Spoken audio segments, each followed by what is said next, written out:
الحمد لله رب العالمين الصلاة والسلام على سيدنا محمد وعلى آله وأصحابه الطيبين الطاهرين وأسأل الله تبارك وتعالى أن يوفقنا ويهدينا وأن يرزقنا الإخلاص في القول والعمل. Praise be to Allah, the Lord of the worlds, and I ask Allah subhanahu wa ta'ala to raise the rank of my Master Muhammad sallallahu alayhi wasallam and to protect his nation from what he alayhi salatu wassalam feared. I ask Allah subhanahu wa ta'ala to grant us success in this world and in the hereafter. Insha'Allah, we will continue from where we left off in AS-SirāT. We started the chapter talking about what was narrated in the religion with regards to the first of the creations. And we mentioned the hadith of Al-Imam Al-Bukhari, where the Prophet عليه الصلاة والسلام said, كان الله ولم يكن شيء غيره, which means Allah existed eternally and nothing else existed. وكان عرشه على الماء literally means and his arsh came into existence upon water, meaning the water is the first thing that Allah subhanahu wa ta'ala created. And then the throne was the second creation. And the Prophet then said, وَكَتَبَ فِي الذِّكْرِ كُلَّ شَيْءٍ. It means Allah ordered the qalam, the upper pen, to write on the guarded tablet everything that would happen until the day of judgment. And the upper pen and the guarded tablet are two great bodies, which are not like the pens that we have and the tablets that we have. And it was narrated that the upper pen is from light, but this is not something which was confirmed. It means that it resembles the light. It resembles the light, because at that point of time, light and darkness still hadn't existed. When the Prophet said that وَكَانَ عَرْشُهُ عَلَى الْمَاءِ وَكَتَبَ فِي الذِّكْرِ كُلَّ شَيْءٍ, it means that the upper pen, or rather the water, is the first creation, then the throne, then the upper pen, and then the guarded tablet. At this point in time, light and darkness still had not been created. So the meaning of this is that it resembles the light. It resembles the light, i.e. according to the if we were to say it is authentic, what was narrated about the pen, that it is from light, it would mean that it resembles the light. The Prophet ﷺ said, ثُمَّ خَلَقَ السَّمَاوَاتِ وَالْأَرْضِ. It means, and then Allah created the skies and the earth. It means that the skies and the earth were created after these four creations, and that is after 50,000 years, as was narrated in the hadith of Muslim. So it was after 50,000 years that they were created, the skies and the earth. Insha'Allah, we will continue from where we left off. The author, rahimahullah, he said, Allah created everything.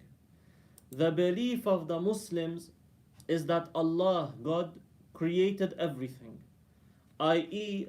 Allah brought all existing things from non-existence into existence.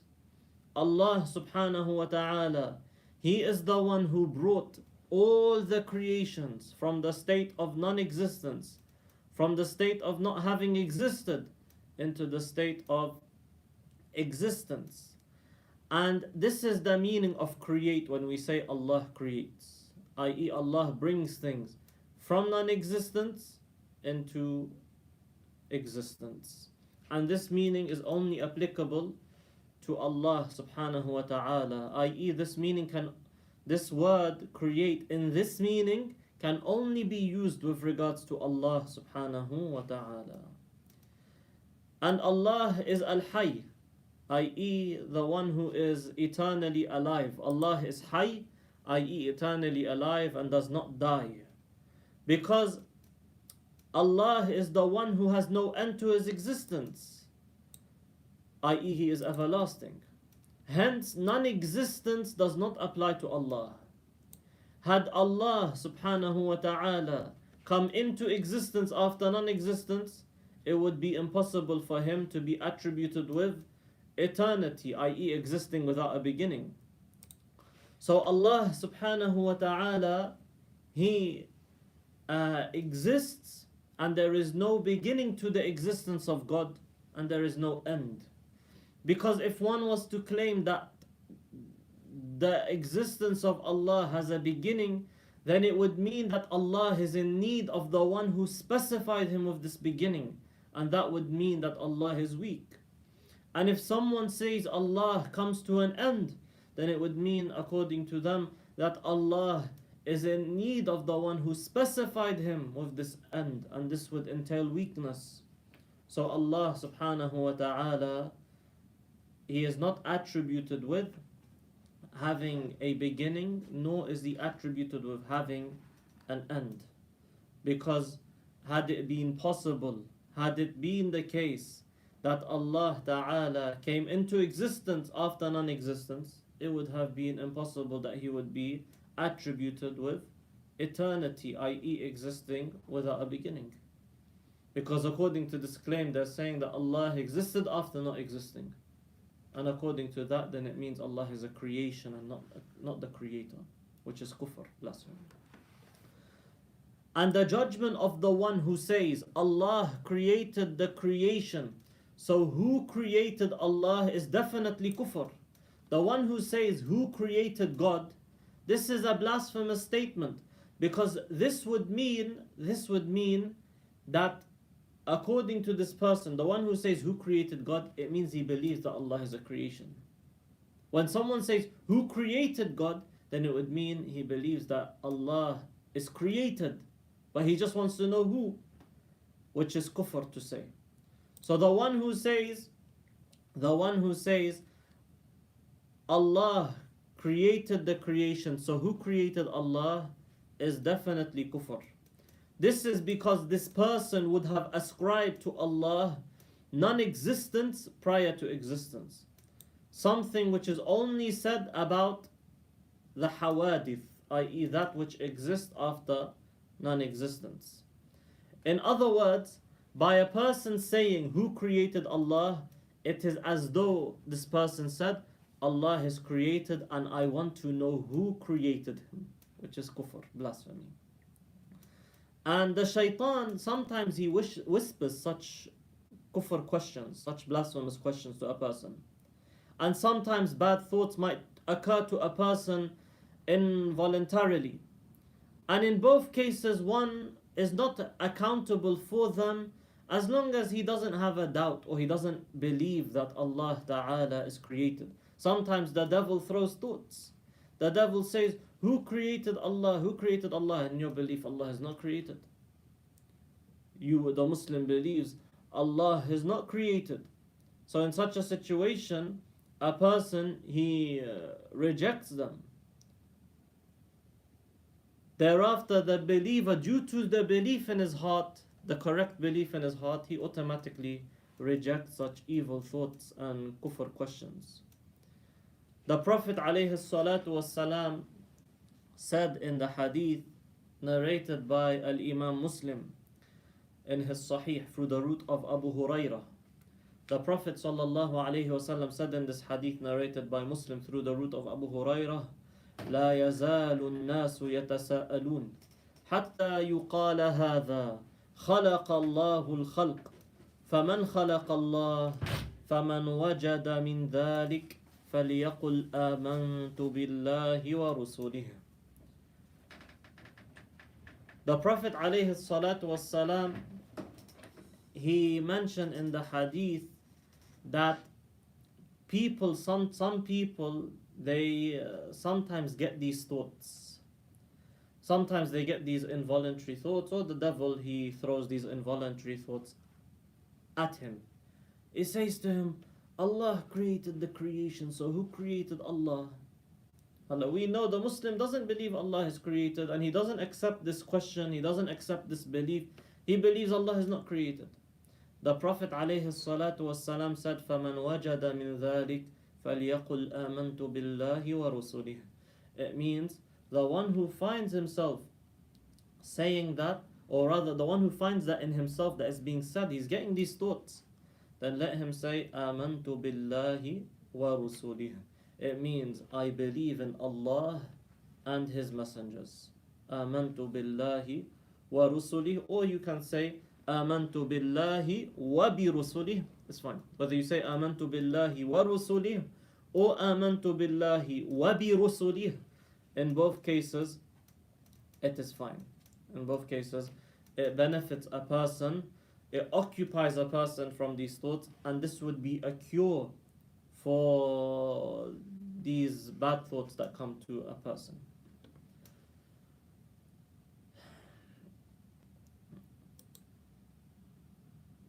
Thereafter, know that the existence of God, this is something that the mind says it is necessary.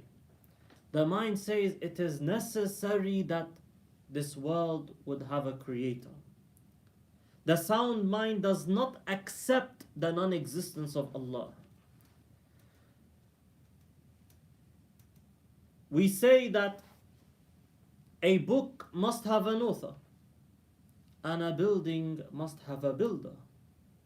And these two parts, the book and the building, are two small parts of this world. So thereafter we say, if the mind doesn't allow you to reason that a book would write itself by itself without a writer, without an author, and a building would build itself by itself without a builder, if the mind reasons say that it doesn't reason to accept such a belief, then how would the mind reason thereafter that this world created itself by itself without a creator? I.e., this world must have a creator. You look at yourself, I exist, and X amount of time ago, let's say 30 years ago, 31 years ago, I didn't exist. And then when the time came in which Allah subhanahu wa ta'ala eternally willed that I would come into existence, I came into existence. I did not come into existence by my choice, because I didn't exist. And whatever exists after not having existed is in need of the one who brought it into the state of existence. Therefore they say the existence of Allah is an intellectual necessity, i.e. the mind, the sound mind, does not accept the non-existence of Allah. Hence the existence of Allah is not like our created existence, because our existence is by Allah subhanahu wa ta'ala creating it.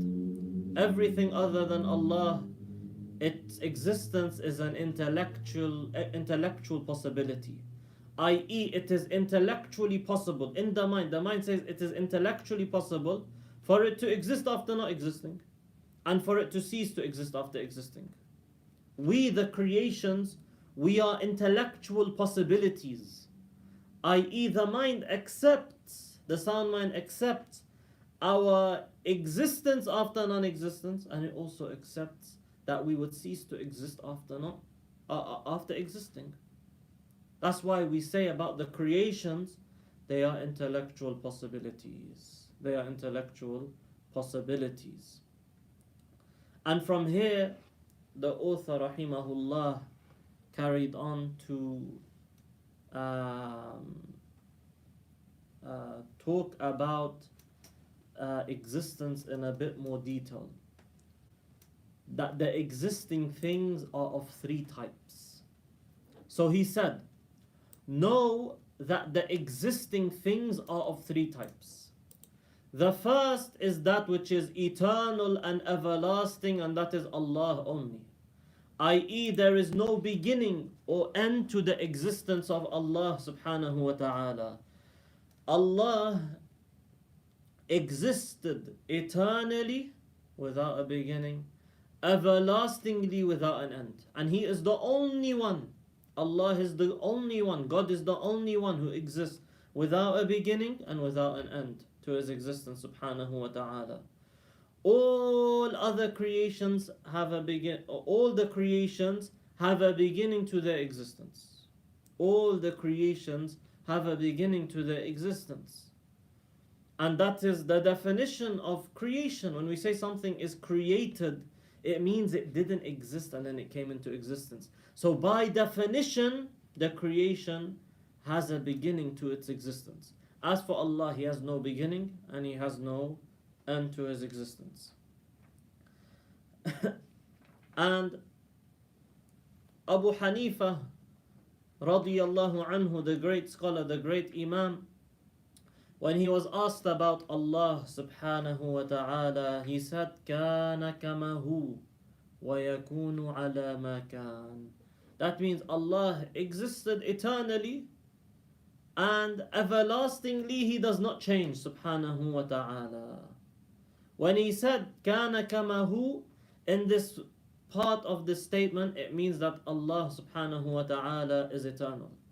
And the continuation where he said وَيَكُونُ عَلَى مَا كَانَ, this gives the meaning that Allah subhanahu wa ta'ala has no end to His existence. And he mentioned this in one of his 5 famous well-known letters that he wrote in the matters of belief, Al-Kalam.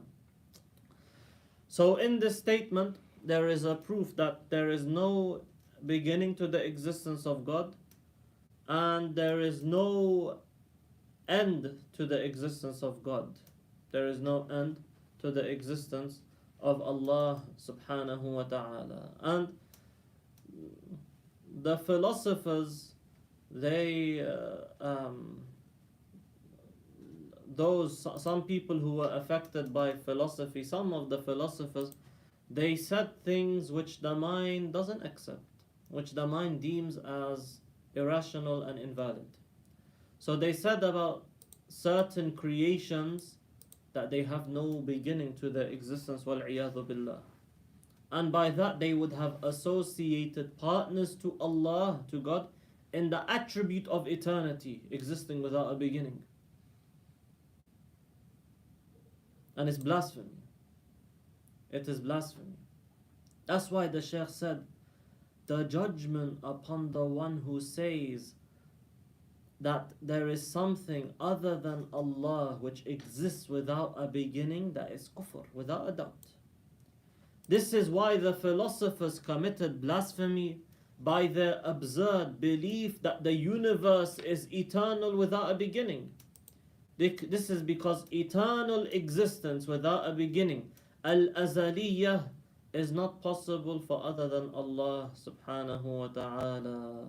Only Allah subhanahu wa ta'ala is attributed with existing without a beginning. That's why Al-Imam Badruddin Al-Zarkashi, in his book Tashnif Al-Masami', he said, and this world or this alam, all of it, the upper creations and the lower creations, the bodies, the volumes and the attributes of these volumes, all of them are created.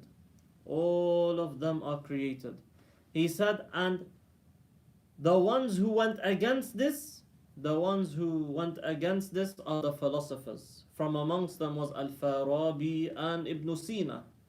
They said, إِنَّهُ قَدِيمٌ بِمَادَّتِهِ وَصُورَتِهِ وَقِيلَ قَدِيمُ الْمَادَّةِ مُحْدَثُ الصُّورَةِ.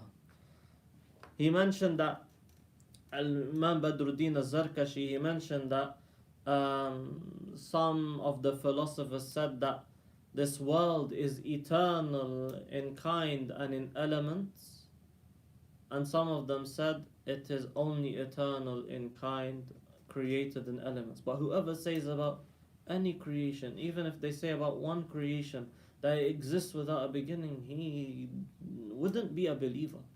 He wouldn't be a Muslim. That's why Al-Imam Badruddin al-Zarkashi, after he mentioned what both groups said, he said, وَقَدْ ضَلَّلَهُمْ الْمُسْلِمُونَ فِي ذَلِكَ وَكَفَّرُوهُم. And the Muslims deemed them as misguided. Both groups of philosophers, the Muslims deemed them as misguided and blasphemed them. He said, وَكَفَّرُوهُم. It means that they are not Muslims by consensus. They are not Muslims by consensus.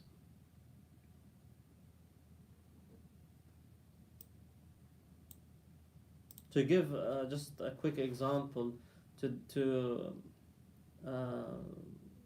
so that you understand a bit more as to what the philosophers meant when they said the statement, when they said that creation is eternal in kind and in element, and some of them said creation is eternal in kind but not in element. We'll take one example. For example, they would say about humankind. Some of them said that humankind, as a kind, it is eternal without a beginning. And this is kufr. They say there were always humans without a beginning. To no beginning, according to them. And this is intellectually irrational and invalid. And some of them say, and the individual elements of this kind, which means each human, according to them, is without a beginning as well. And this is also irrational. Now, I know that a person knows from himself that, for example, me, 40 years ago, 35 years ago, I didn't exist. Meaning, clearly I have a beginning to my existence. And some of the philosophers, which also is blasphemy, they said that that creation is eternal in kind but not in element. So they said that there were always humans to no beginning. Meaning, before a human there was a human, according to them. Before that human there was a human. Before that human, up to no beginning, according to them. To no beginning. But they said that the individual elements, each human has a beginning. But the fact that they attributed existence without a beginning to other than Allah, to other than God, is blasphemy. It's kufr. The second type of existence is of that which is everlasting but is not eternal. I.e., it has a beginning but does not have an end. And this is in reference to paradise and hellfire. Paradise and hellfire, they have a beginning to their existence, like all creation, because they are created. But Allah subhanahu wa ta'ala eternally willed that they would have no end to their existence. So in such a situation, we say about paradise and hellfire that it is with beginning, it has a beginning to its existence, but it does not have an end to its existence, as was mentioned in the religion.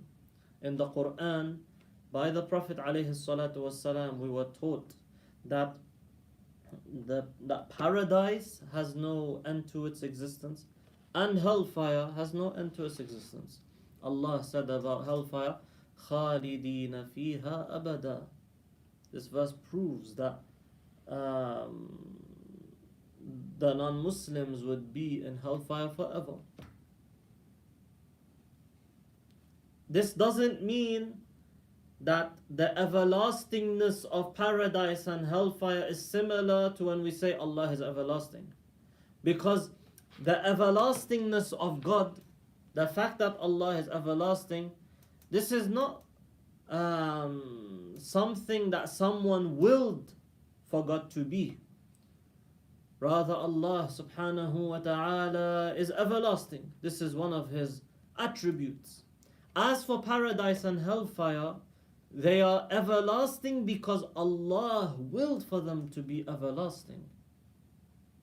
Had Allah subhanahu wa ta'ala eternally willed that they would not be everlasting, then they would not have been. The mind doesn't say that it is intellectually necessary that hellfire and paradise would have no end to their existence. brother, the mind says that had Allah subhanahu wa ta'ala eternally willed that paradise would not exist, that it would come to an existence, the mind says there's nothing that says that that is invalid. But Allah revealed to His Prophet that they are both everlasting. And Allah subhanahu wa ta'ala, what He reveals is the truth. It is impossible that Allah subhanahu wa ta'ala would lie. So what Allah subhanahu wa ta'ala revealed to the Prophet alayhi salatu wassalam is the truth. When we say that it is hellfire and paradise are everlasting, this is not something looking at it from the mind point of view. The mind says that had it been the case that Allah willed for them to cease to exist, they would have. But it was revealed to the Prophet alayhi salatu wassalam that they are everlasting, so they would be everlasting. Therefore, we say their non-existence or them coming to an end, this is a religious impossibility. Religiously, it is impossible that they would come to an end, because Allah revealed to the Prophet alayhi salatu wassalam that they would not come to an end. And it is impossible that Allah subhanahu wa ta'ala would lie. The mind doesn't accept that Allah subhanahu wa ta'ala would lie. But if you look at it from an intellectual point of view, it is like the rest of the creations. The paradise and hellfire are intellectual possibilities. The mind says, had Allah eternally willed for them to come to an end, they would have. But Allah revealed that they would not come to an end. So there is no contradiction between when we say that Allah is not similar to the creation and saying that paradise and hellfire are everlasting, and when we say Allah is everlasting. Because the meaning of everlasting, when we say paradise is everlasting, it's different to when we say Allah is everlasting, subhanahu wa ta'ala. That's why the Shaykh said about paradise and hellfire, he said they are both created, i.e. they have a beginning, but they do not have an end, i.e. they are everlasting. So destruction and annihilation, al-fana, would not occur to them, because Allah eternally willed for them both to be everlasting. However, in their own right, coming to an end is an intellectual possibility for both of them, i.e. looking at paradise and hellfire in that they are creations from the point of view of the mind. The mind says it's valid that they would come to an end had Allah eternally willed for that to happen. But religiously, it is an impossibility. It is a religious impossibility that they would come to an end. And it is an intellectual impossibility that God would lie.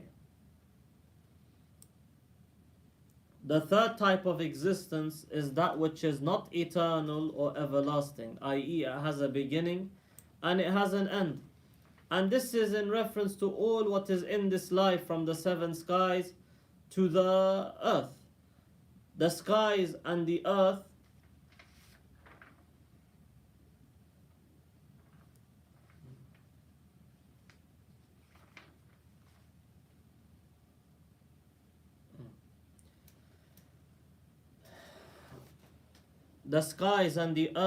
would come to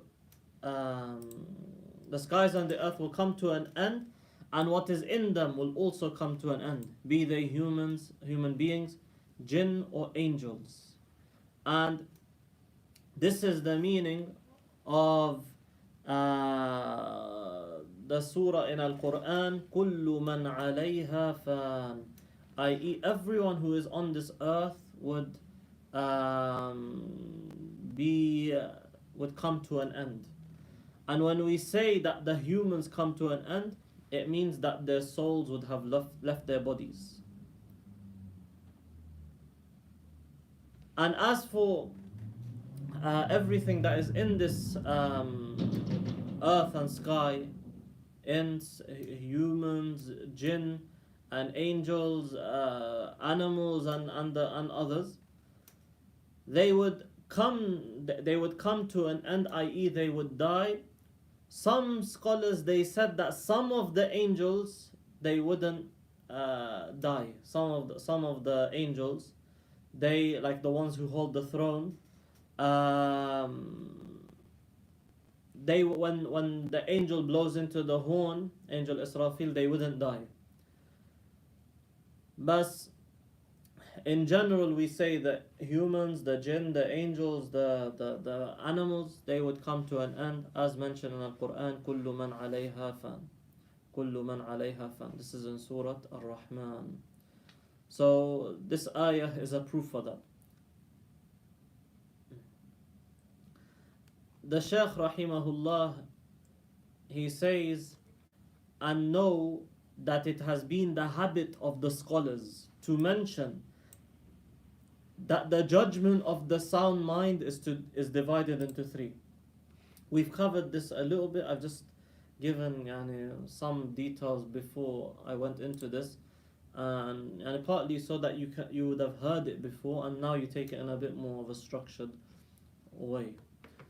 So they said that the judgment of the sound mind is three: the intellectual necessity, which they say in Arabic al-wujub; the intellectual impossibility, al-istihala; and the intellectual possibility, al-jawaz. And you might use the word mumkin in Arabic. So they said, the scholars said, that the intellectual necessity is that which its non-existence cannot be conceived, i.e., cannot be accepted by the sound mind. The mind doesn't accept it. Thus, in its own right, it necessarily always exists, and such an existence is only in reference to Allah and His attributes. Such an existence is only in reference to Allah subhanahu wa ta'ala and His attributes. That's why we say that Allah and His attributes are intellectual necessities, i.e., the mind doesn't conceive their non-existence. The mind doesn't accept that Allah subhanahu wa ta'ala and His attributes would not exist. And in Arabic they call it wajibun aqli. Wajibun aqli. And the intellectual impossibility, it is a consideration of the mind in reference to that which its existence cannot be mentally conceived, i.e., it is what the mind says its existence is impossible. It cannot exist. Its existence is irrational and invalid. The scholars sometimes refer to it as mumtani', i.e., that which its existence is intellectually barred, intellectually irrational, intellectually invalid. So there are certain matters that are considered intellectual impossibilities. Intellectual impossibilities. Such as if someone was to say the existence of more than one God, we say this is an intellectual impossibility, that there would be more than one God.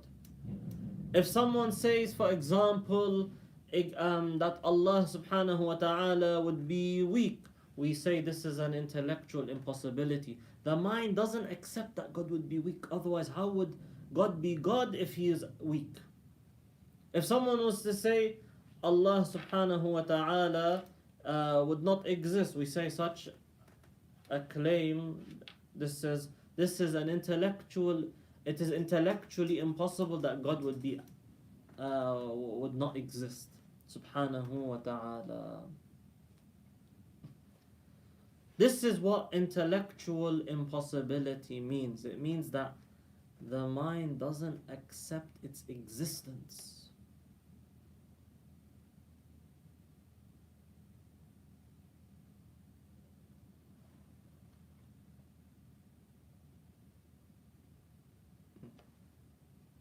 If someone was to say, for example, when we say ignorance, it's intellectually impossible that Allah subhanahu wa ta'ala would be ignorant.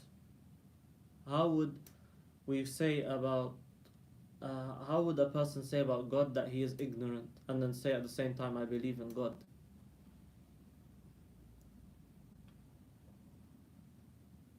As for the intellectual possibility, it is that which its existence and its non-existence each can independently be conceived, accepted in the mind.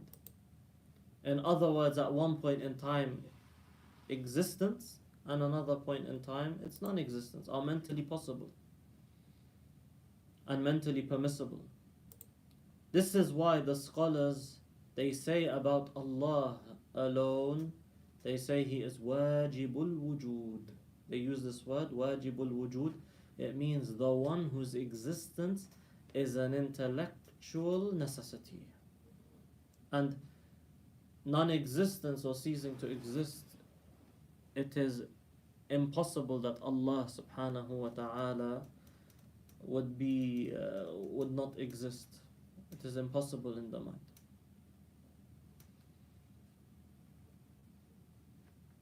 And from all of this, you would understand that Allah subhanahu wa ta'ala, all that has been mentioned so far, you would understand that the Muslim believes that God exists and that He subhanahu wa ta'ala has no beginning to His existence, nor does He have an end. He is attributed with life, but the life of God is not like our life. It is not by blood, soul, flesh, or nerves. Rather, His life does not resemble our lives. His existence doesn't come to an end, and He is not similar to the creation in any way whatsoever. From what we have mentioned in this session and in past sessions, you would understand this. The Shaykh rahimahullah, he started another topic where he is talking about the eternity, i.e.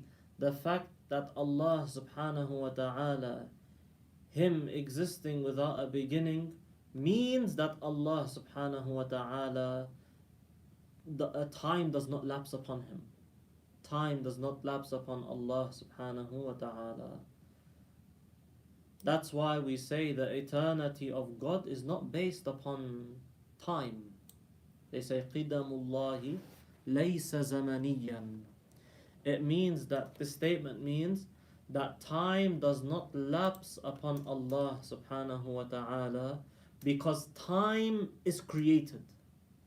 In other words, Allah exists, but time does not lapse upon Allah subhanahu wa ta'ala. The author rahimahullah, he said Allah ta'ala existed prior to the existence of the time, place, darkness and light. Hence Allah subhanahu wa ta'ala is not from the type of physically palpable beings in this universe, such as the earth, stones, stars, water and fire, plants and humans. And Allah is not of the impalpable, latif type of beings in this universe, such as light, darkness, soul, air, the jinn and the angels.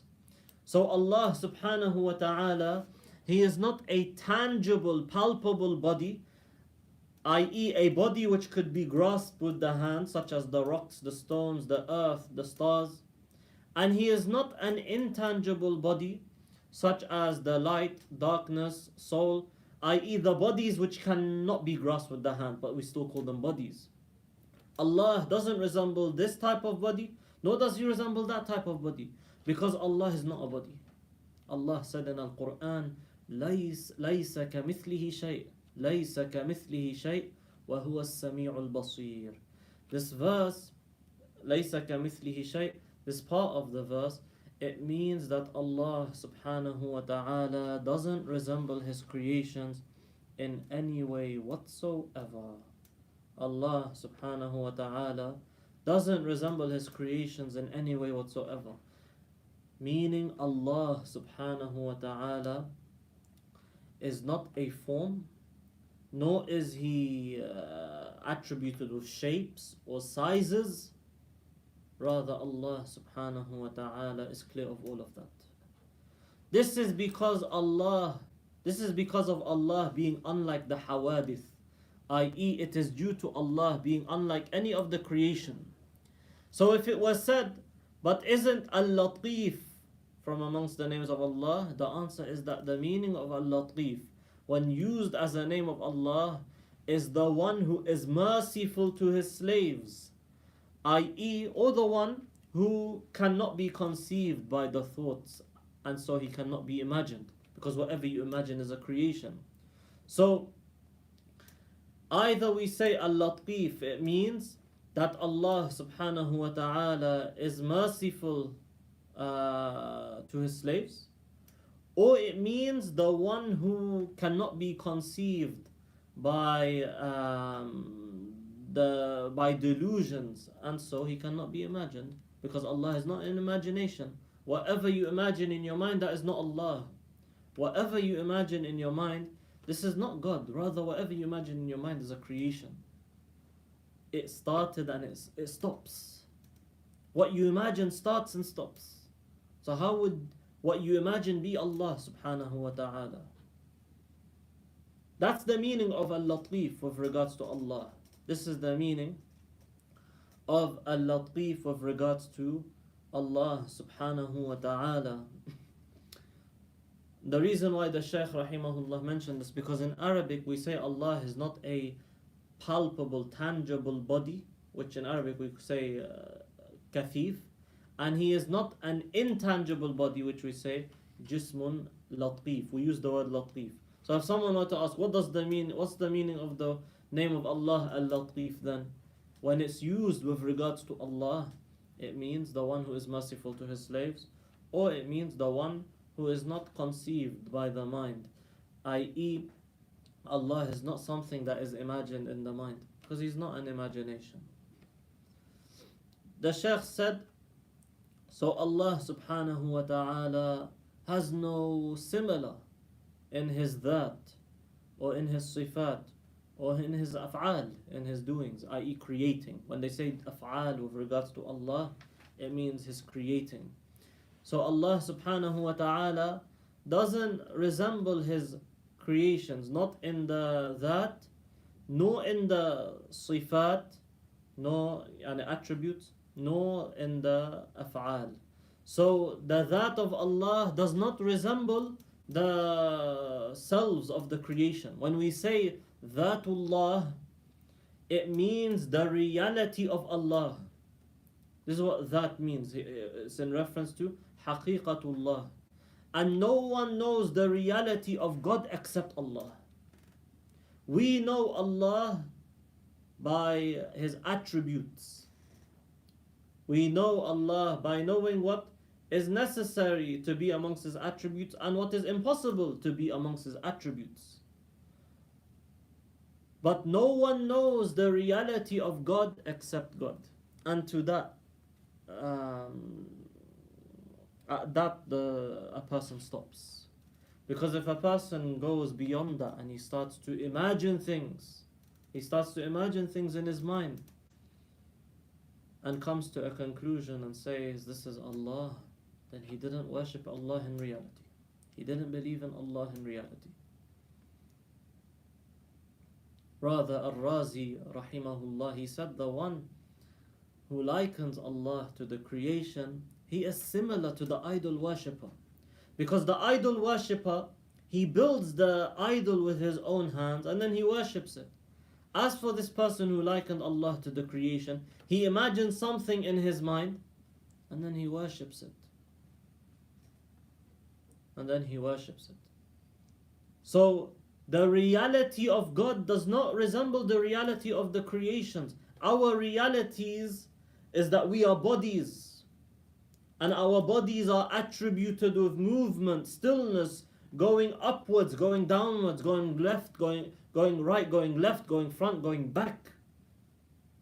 Our reality is that our bodies are colors, shapes, sizes, forms. We are all, this applies to us, the creation.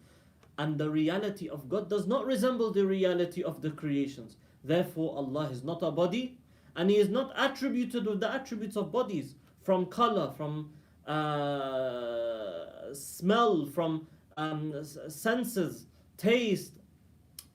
He, when we say, He's not attributed with smelling or with taste or the like.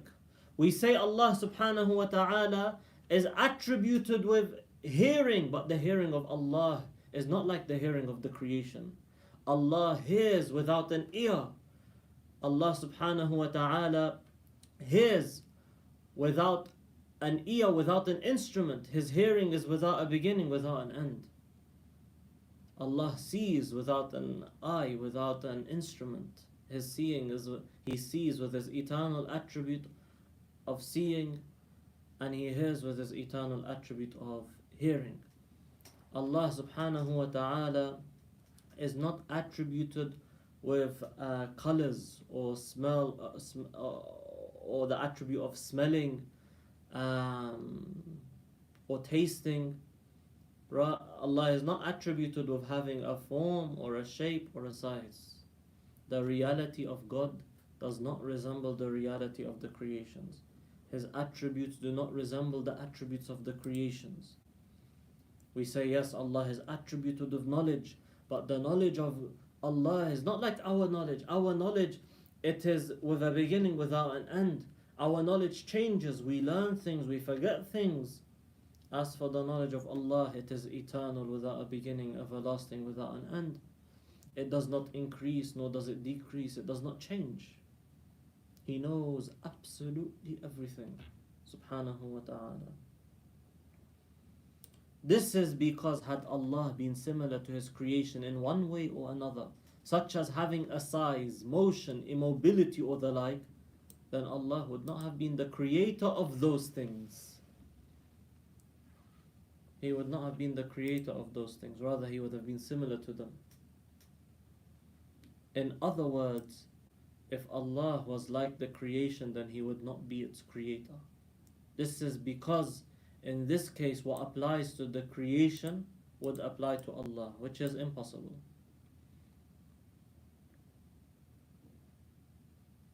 Hence Allah Ta'ala is clear of being attributed with the hawadith.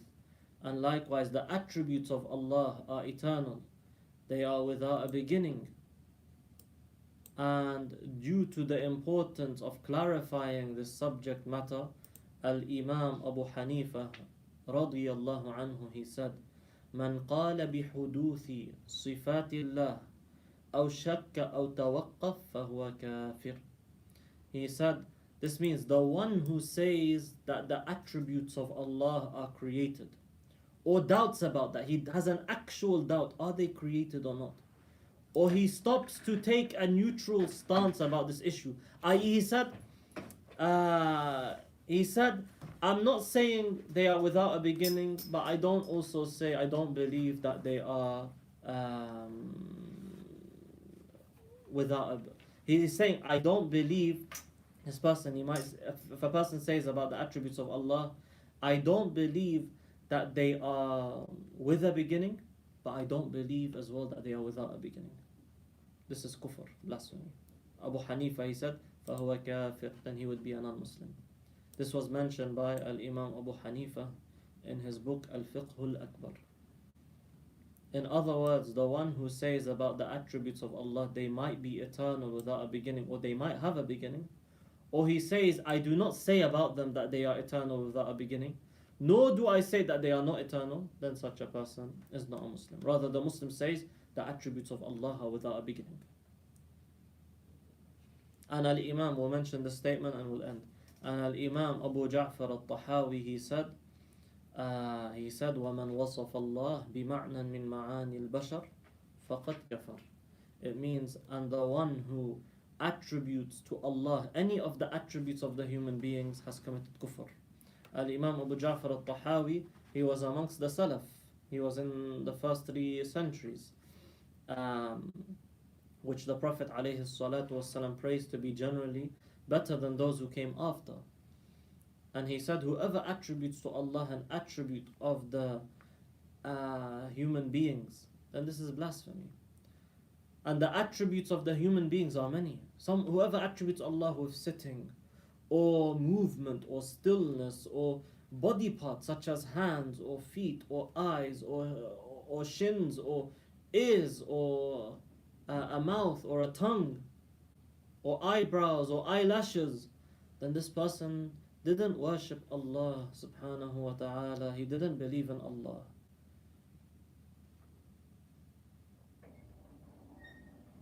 And we leave it there. Alhamdulillah, wassalatu wassalam ala rasulillah. Inshallah, next week we'll carry on. The Shaykh rahimahullah, he will start to speak about the topic of Allah existing, that the fact that we say Allah exists without occupying a space, without a place. And here the Shaykh rahimahullah went into a lot of detail, and there is a lot of refutation against those who say about Allah that He is in a place. Some of them might say He is in the sky, some of them might say He is in the throne, on the throne, or above the throne physically. And all of that goes against the aqeedah of Ahlul Sunnati wal Jama'ah. And the Shaykh will mention the different proofs that they use when in actual fact they are not proofs for them. We'll leave it there. Alhamdulillah, wassalatu wassalam ala rasulillah. Say la ilaha illallah and as-salah upon the Prophet. La ilaha illallah. Allahumma salli ala Sayyidina Muhammad wa ala alihi wa sahbihi wa sallam.